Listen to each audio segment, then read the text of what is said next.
지금 우리는 계속 시간이 지나도 절대 바뀌지 않을 것들에 대해서 보고 있죠. 16번째입니다. 계속 달려라. 경쟁 우위는 결국 사라진다. 이전에 말했다시피 진화는 항상 생명체의 몸집을 키우는 경향이 있다고 말씀을 드렸었죠. 10cm도 안 되던 도마뱀은 나중에 브론토사우루스처럼 거대한 공룡으로 진화했습니다. 인간은 이전에는 120cm 정도밖에 안 됐지만 지금은 그거보다 훨씬 더 커졌죠. 말도 처음에는 이 정도의 크기밖에 안 됐다고 합니다. 반면에 지금은 이만큼 커졌죠. 그런데도 불구하고 모든 정들이 커지지 않은 이유가 있죠. 이전에도 말했다시피 몸집이 커지면 그만큼 유리한 것도 있지만 그만큼 불리한 것도 생깁니다. 진화에서 종의 몸집이 커지는 경향은 몸집이 큰 종이 멸종하는 경향에 의해서 상쇄된다 라고 하는데요. 진화는 몸집을 크게 만드는 경향이 있지만 몸집이 큰 종들은 멸종하는 경향도 있다는 겁니다. 그 두 개가 있기 때문에 모든 종들이 커지지 않는다는 거죠. 이 생물체의 크기는 어떻게 보면 투자에 있어서 빚과 비슷하죠. 레버리지.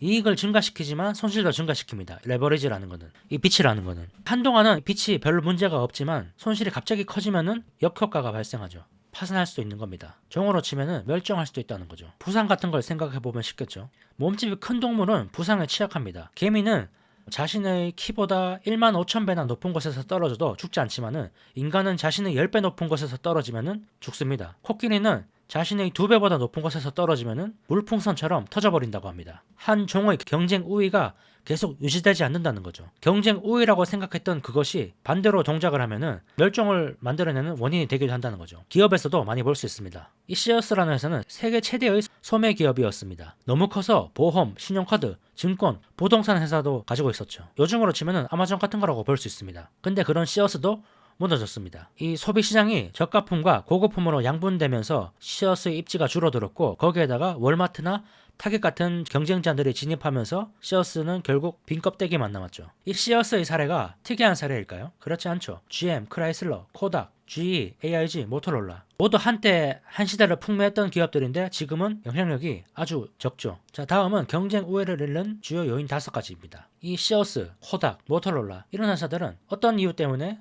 경쟁 우위를 잃게 되었을까요? 첫 번째는 자만심입니다. 성공을 계속 하다 보면은 자신이 틀릴 일이 없다는 그런 생각을 가지게 되죠. 그런 자신감은 치명적인 약점이 됩니다. 투자도 그렇겠죠. 내가 사는 종목이 내가 사는 족족 올라간다면은 위험한 것도 사게 될 겁니다. 합리적이지 않은 결정도 내리게 되겠죠. 두 번째는 커진 규모, 그 자체입니다. 규모가 커지면서 그 자체가 경쟁 우위를 잃는 요인으로 작동을 합니다. 작은 규모에서 통하던 전략이 큰 규모에서는 통하지 않을 수 있습니다. 펀드가 커지면서 성적이 안 좋아지는 것도 같은 원인입니다. 세 번째는 약해진 경계심. 사람들은 언젠가는 열심히 노력하지 않고도 돈을 벌기를 원하죠. 그래서 목표를 이루고 나면은 더 이상 열심히 노력하지 않게 됩니다. 경계심을 풀어버린 거죠. 그러면은 결국 또 그로 인해서 경쟁력을 잃게 됩니다. 네 번째는 기술의 변화. 한 시대의 중요한 기술이 다음 시대는 그렇지 않을 수 있습니다. 코닥 같은 걸 보면 그렇죠. 코닥은 필름 카메라의 선두주자였지만 디지털 카메라로 넘어가면서 경쟁력을 잃었죠. 다섯 번째, 행운 덕분임을 무시하기 때문이다. 이 성공이라는 것도 어떻게 보면 운이 많이 작동을 하는데 이 성공한 회사들은 그 운의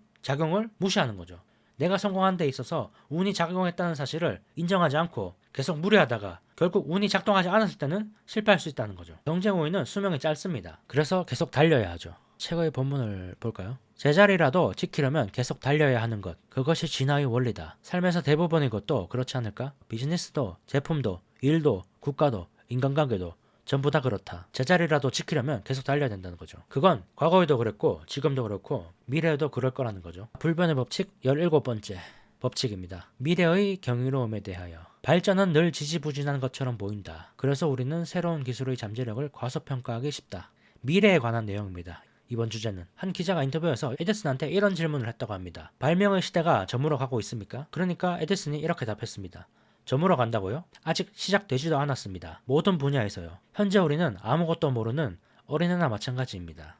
이 사람이 에디슨한테 질문을 할 당시에는 너무 많은 것들이 발명되고 있는 시기였기 때문에 이미 모든 것을 다 발견했다고 생각한 사람들이 많았고 그래서 이런 질문을 했던 거죠. 근데 이 에디슨은 이제 시작하는 거나 마찬가지라고 얘기를 했습니다. 미래는 언제나 우리가 상상하는 것보다 더 경이롭다는 거죠. 자, 사례를 한번 볼까요? 1900년도 초에 비행기가 처음 만들어졌죠. 처음 만들어진 하늘을 날아다니는 이 비행기를 보고 사람들은 가장 먼저 뭘 떠올렸을까요? 그때 당시에 대부분 사람들은 우편물 수송이나 비행기 레이싱 이런 것들을 떠올렸다고 합니다. 원자력 발전소를 떠올린 사람은 아무도 없었죠. 이 날아가는 비행기를 보고 어떻게 원자력 발전소를 떠올릴 수 있겠습니까? 그 과정을 한번 보죠. 이 비행기가 없었다면 공중 투하 폭탄을 개발하지도 않았을 겁니다. 공중 투하 폭탄이 없었다면 핵폭탄을 만들지도 않았겠죠. 그리고 핵폭탄이 없었다면 원자력 발전소도 만들지 않았을 겁니다. 결국 이 비행기라는 것에서 시작한 것이 미래에는 원자력 발전소까지 이어진 겁니다. 꼬리에 꼬리를 물고. 미래는 항상 이런 식으로 생각하지도 못한 방식으로 올 수도 있다는 거죠. 이 아파넷은 미 국방부가 냉전 시기에 중요 정보를 관리하기 위해서 컴퓨터들을 연결한 네트워크입니다. 이게 나중에 인터넷으로 바뀌었죠.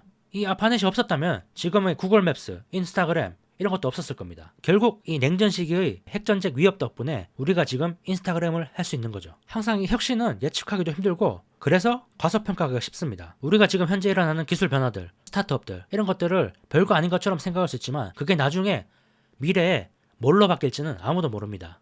사소한 어떤 것들이 미래에 엄청난 걸로 변할. 자, 다음은 18번째 불변의 법칙. 보기보다 힘들고 보이는 것만큼 즐겁지 않다. 거짓말이라는 비료를 준 땅의 풀이 언제나 더 푸르다.